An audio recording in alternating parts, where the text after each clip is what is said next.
दोस्तों, मंत्री के बेटे द्वारा लगाए गए झूठे आरोप में एक थानेदार साहब शॉपिंग मॉल में काम करने वाली एक लड़की को मौके से ही गिरफ्तार कर लेते हैं और उसे रात में ही थाने ले आते हैं। रात के करीब 10 बज रहे थे। तभी दोस्तों एक आदमी लुंगी और कुर्ता पहने हुए, पैरों में चप्पल और सर पर गमछा बांधे हुए और चेहरे पर उसने एक मास्क लगा रखा था, वह थाने के अंदर आता है। जब गेट पर उससे पूछा जाता है कि तू कौन है और अंदर कहाँ जा रहा है, क्या काम है तेरा, अंदर तो जो लुंगी कुर्ता में आदमी होता है वह बोलता है, मुझे यहाँ के थानेदार साहब से मिलना है। मेरी भतीजी को वह गिरफ्तार करके यहाँ थाने में ले आए हैं। इसी सिलसिले में मैं उनसे बातचीत करना चाहता हूँ। वह थाने के अंदर जाता है और थानेदार साहब को प्रणाम करता है। बोलता है, हुजूर, ये मेरी भतीजी है और आप इसे छोड़ दीजिए। इसने कुछ नहीं किया है, इसने कोई गुनाह नहीं किया है। अब थानेदार जोरदार कड़कती आवाज में बोलता है, यहाँ के थानेदार तुम हो या मैं हूँ? तो जो लुंगी कुर्ता वाला आदमी होता है वह बोलता है, साहब थानेदार तो आप ही हो। तो थानेदार बोलता है, तुम्हें कैसे पता है इसने कुछ भी नहीं किया है? इसने मंत्री के बेटे की कार में से गहने चोरी किए हैं, इसके ऊपर संगीन आरोप है। फिर वह लुंगी वाला आदमी बोलता है, साहब चाहे जो कुछ भी इस लड़की ने किया है, लेकिन आप रात के समय इस लड़की को गिरफ्तार करके यहाँ थाने नहीं ला सकते हैं। आप इसके घर पर जाकर पूछताछ कर सकते हैं, तलाशी कर सकते हैं, घटना स्थल पर जाकर आप वहाँ जांच पड़ताल कर सकते हैं, लेकिन इस तरह से रात के समय मैं लड़की को गिरफ्तार कैसे कर सकते हो? यह मेरी भतीजी है जो कि बिल्कुल निर्दोष है। मैंने अच्छे से जांच पड़ताल की है, आप इसको अब छोड़ दीजिए। थानेदार साहब बड़ा रौब जमाते हुए बोलता है, अरे वाह, तू तो बहुत कानून जानता है, तुझे अभी कानून का एक दो पार्ट और सिखाना पड़ेगा। फिर थानेदार चुटकी बजाता हुआ बोलता है, चुपचाप यहाँ से निकल ले, नहीं तो तुझे भी अंदर हवालात में डाल दूंगा। वो लुंगी वाला आदमी बोलता है, हुजूर, आप कानून के रक्षक हैं, ये आप कैसी बातें कर रहे हो? बिना किसी अपराध के आप मुझे हवालात के अंदर कैसे कर सकते हो? अब दरोगा बोलता है कि अपराध तो मैं 2 मिनट में साबित करा दूंगा और सबूत भी पैदा कर दूंगा। वो लुंगी वाला आदमी बोलता है, साहब ऐसा नहीं कर सकते हो। तभी थानेदार का गुस्सा 7वें आसमान पर पहुंच जाता है। वो उस आदमी का कॉलर पकड़कर बोलता है, अभी मैं तुझे सिखाता हूँ मैं क्या कर सकता हूँ और क्या नहीं कर सकता हूँ। ये कहकर दरोगा उस लुंगी वाले आदमी को थप्पड़ मारना ही चाहता था। तभी वो लुंगी वाला आदमी थानेदार का हाथ पकड़ता है और अपने कुर्ते की जेब से ID कार्ड निकालकर उसकी आंखों के सामने लहराने लगता है। दोस्तों,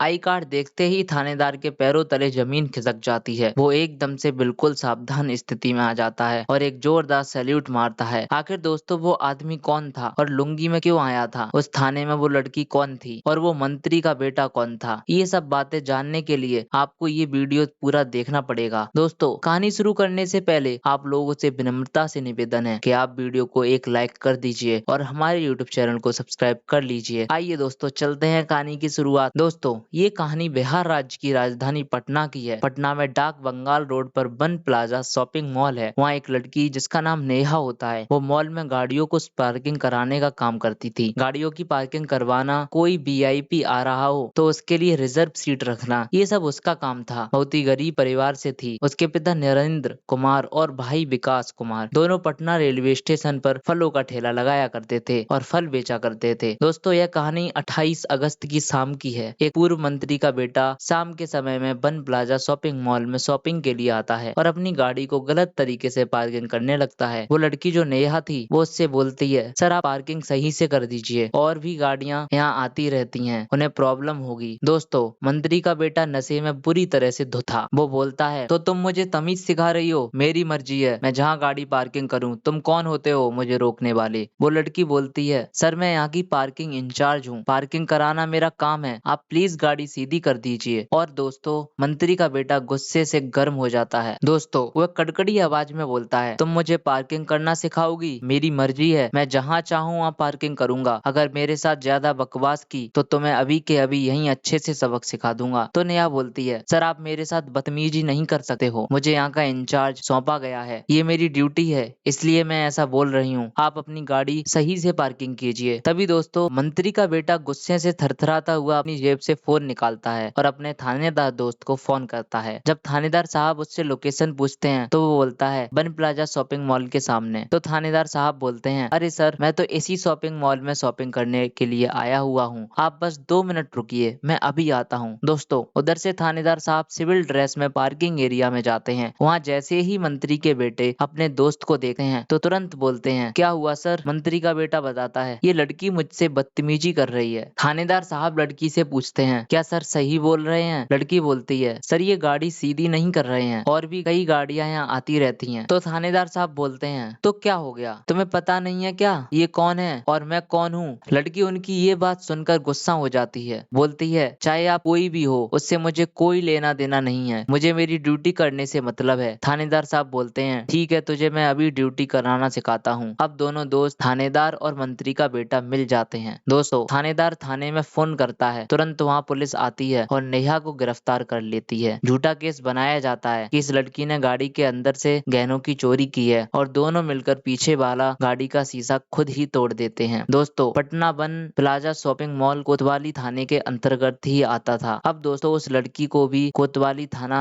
ले जाते हैं। लड़की जैसे तैसे करके अपने पिता और अपने भाई को फोन करती है कि पुलिस मुझे पकड़कर थाने ले जा रही है। अब दोस्तों, बाप बेटा नरेंद्र कुमार और विकास कुमार आनंद फानंद में रिक्शा पकड़कर कोतवाली थाना पहुंचते हैं। वहां जाकर थानेदार साहब के आगे हाथ जोड़कर सैकड़ों मिन्नतें करते हैं, साहब हमारी बेटी निर्दोष है, इसको छोड़ दीजिए। इस पर थानेदार बोलते हैं, अरे नहीं, इसके अंदर तो बहुत अकड़ है, इसको बहुत ज्यादा दिमाग में गर्मी चढ़ी है, अपने आप पर बहुत घमंड करती है, जब एक रात लॉकअप में बंद रहेगी तो ये सारी अकड़ ठिकाने आ जाएगी। जबकि दोस्तों, कानून यह है कि लड़की को रात को गिरफ्तार नहीं किया जा सकता, अगर अर्जेंट है तो उसके घर जाकर ही पूछताछ की जाती है और उसके लिए भी लेडीज पुलिस कांस्टेबल साथ होनी चाहिए। लेकिन ये थानेदार साहब अपनी मन मर्जी से उसे उठाकर ले आए थे, अपने एक दोस्त के कहने पर, जो कि मंत्री का बेटा था। आपको पता ही है दोस्तों, बिहार में पुलिस वाले कितनी ज्यादती करते हैं। अब उसके भाई और पिता दोनों बहुत कोशिश करते हैं, लेकिन थानेदार लड़की को नहीं छोड़ता है। फिर एक लेडी कांस्टेबल को बोलता है, इस लड़की को लॉकअप के अंदर बंद कर दो। अब दोस्तों, नेहा रोते हुए अपने पिता से कहती है कि पिताजी, अगर आज की रात मैंने इस लॉकअप में बिता ली तो सुबह आप लोग मुझे ढूंढने की कोशिश मत करना। यानी दोस्तों, थानेदार और मंत्री के बेटे की मंशा कुछ गलत थी। दोस्तों, अब उसके पिता को और उसके भाई को कुछ नहीं सूझता। दोस्तों, उसका भाई एक वकील से बात करने की कोशिश करता है, लेकिन जैसे ही वो वकील उस कोतवाली थाने के बारे में सुनता है, वह जान जाता है कि वहाँ का थानेदार कैसा है। वह हाथ खड़ा कर देता है और उनका केस लेने से मना कर देता है। अब दोस्तों, उन दोनों के पास कोई ऑप्शन नहीं था। फिर उस लड़के को यानी नेहा के भाई विकास को अचानक याद आता है कि कुछ दिन पहले उसने एक वीडियो के जरिए देखा था कि जो सिटी एसपी साहब हैं, वो अपना कॉन्टेक्ट नंबर वीडियो पर दे रहे थे कि किसी को भी पटना सिटी में कोई प्रॉब्लम होती है, किसी के साथ गलत हो रहा हो, ना इंसाफी हो रही हो, तो हमें कॉन्टेक्ट करें। दोस्तों, आप लोगों ने सुना होगा, कुछ दिन पहले जनता दरबार लगता था, उसमें सिटी के एसपी भी अपना जनता दरबार लगाते थे। उस टाइम सिटी एसपी साहब ने अपने नंबर हर जगह वितरित किया करते थे, कोई भी कभी भी उनसे कांटेक्ट कर सकता है। अब दोस्तों, उस लड़के को एक नई उम्मीद की किरण नजर आती है। वो फटाफट उस वेबसाइट पर जाता है और आधे पौने घंटे की मेहनत के बाद उसको वो वीडियो मिल जाती है। उस नंबर पर फटाफट कांटेक्ट करता है, रिंग होती है, उधर से फोन उठाया जाता है, हेलो बोला जाता है। लड़का रोते रोते बोलता है, साहब हमें माफ कीजिए, क्या मैं सिटी एसपी साहब से बात कर रहा हूँ? उधर से बोला जाता है, हाँ नंबर सही है, मैं सिटी एसपी ही बोल रहा हूँ। लड़का जोर जोर से रोने लगता है। अब एसपी साहब बोलते हैं, अगर तुम रोते रहोगे तो मैं कैसे जान पाऊंगा क्या प्रॉब्लम हुई है, मुझे बताओ, ऐसे समय व्यर्थ ना करो, हमें क्या करना है, समय निकला जा रहा है, जल्दी से बताओ क्या बात है। फिर वो लड़का रोते रोते सारी कहानी बताता है कि साहब, वन प्लाजा शॉपिंग मॉल है, वहाँ मेरी बहन पार्किंग में ड्यूटी किया करती थी। वहाँ एक बड़े साहब गाड़ी लेकर दारू पिए हुए आते हैं और उससे मेरी बहन की थोड़ी बोलचाल हो जाती है, तो उसने मेरी बहन को आरोपों में गिरफ्तार करवा दिया है कि मेरी बहन ने उनकी गाड़ी का शीशा तोड़कर गहने चुरा लिए हैं, जबकि उन्होंने ये मामला खुद ही किया है और झूठे केस में मेरी बहन को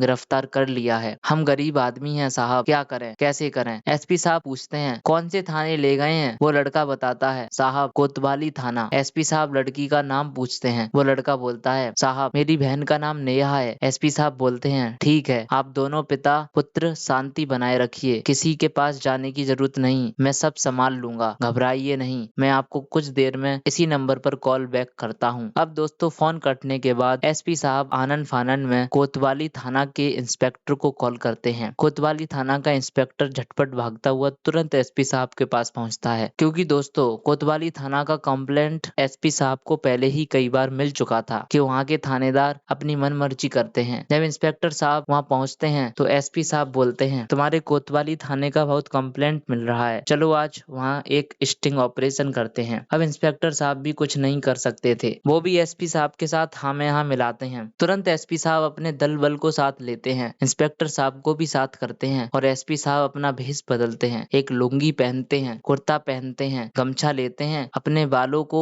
बेतरतीब करते हैं, चेहरे पर मास्क लगा लेते हैं और इंस्पेक्टर साहब को साथ लेके कोतवाली थाना के पास आते हैं। कोतवाली थाना से पहले एक चौराहा है जहाँ से थाना क्रॉस करते हैं। अब चौराहे के पास एक पेड़ है, वहाँ पर जीप खड़ी करते हैं और इंस्पेक्टर साहब को बोलते हैं, आप सब मेरा इंतजार कीजिएगा, जैसे ही मैं मिस कॉल करूंगा आप लोग समझ जाना और तुरंत थाने के अंदर प्रवेश करना। चौराहे से थाने की दूरी 200 मीटर की थी दोस्तों। अब ये सब प्रक्रिया होते होते रात के 10 बज जाते हैं। अब एसपी साहब लुंगी कुर्ते में गमछा सर से लपेटे हुए थाने के अंदर जाते हैं। गेट पर एक हवलदार उनसे पूछता है, कहाँ जा रहे हो? वो बताते हैं कि दरोगा साहब ने हमें बुलाया है, हमारी भतीजी गिरफ्तार हुई है, इस सिलसिले में बात करना है। वो उन्हें अंदर जाने देता है। दोस्तों जैसे वो अंदर जाते हैं, दरोगा साहब के पास पहुंचते हैं, उन्हें प्रणाम करते हैं। हुजूर प्रणाम। वो बोलते हैं, साहब मैं नेहा का चाचा हूँ, ये बिल्कुल निर्दोष है, इसे उल्टा फंसाया गया है, इसे आप प्लीज छोड़ दीजिए। दरोगा साहब बोलते हैं कि दरोगा तू है या मैं हूँ, तुझे कैसे पता कि ये निर्दोष है? क्या काम करता है तू? वो लुंगी वाला आदमी बोलता है, साहब मैं ठेला लगाकर फलों को बेचता हूँ, मुझे पता है ये लड़की बहुत शरीफ है, या कुछ भी चोरी नहीं कर सकती है। दरोगा साहब बोलते हैं, तूने फल बेचते बेचते कुछ ज्यादा ही कानून पढ़ लिया है, मुझे लगता है अब तुझे सही से सबक सिखाना ही पड़ेगा। फिर दरोगा बोलता है, यहाँ से चुपचाप चले जा, यह बड़े बड़े लोगों के बीच की बात है, इसने जिस आदमी से पंगा लिया है वह बहुत बड़ा आदमी है, यहाँ के पूर्व मंत्री का बेटा है, इसे हम नहीं छोड़ सकते, इसे तो अब लंबी जेल होगी। दोस्तों अब वो लुंगी वाला दरोगा साहब से बोलता है कि साहब लड़की को रात में आप लोग गिरफ्तार नहीं कर सकते, आपको जो कुछ भी पूछताछ करनी थी, तलाशी लेनी थी, आप इनके घर पर कर सकते थे या वहाँ घटना स्थल पर कर सकते थे। अब दोस्तों दरोगा साहब को गुस्सा आ जाता है, वो लुंगी वाले आदमी से बोलता है, तूने ज्यादा ही कानून पढ़ लिया है, बस तुझे 1-2 पाठ पढ़ाना पड़ेगा। बोलते हैं 2 मिनट के अंदर यहाँ से भाग जा, नहीं तो तुझे भी इसके साथ अंदर बंद करा दूंगा चोरी के जुर्म में। वो लुंगी वाला आदमी बोलता है, साहब बगैर किसी जुर्म के आप मुझ निर्दोष को अंदर कैसे कर सकते हो?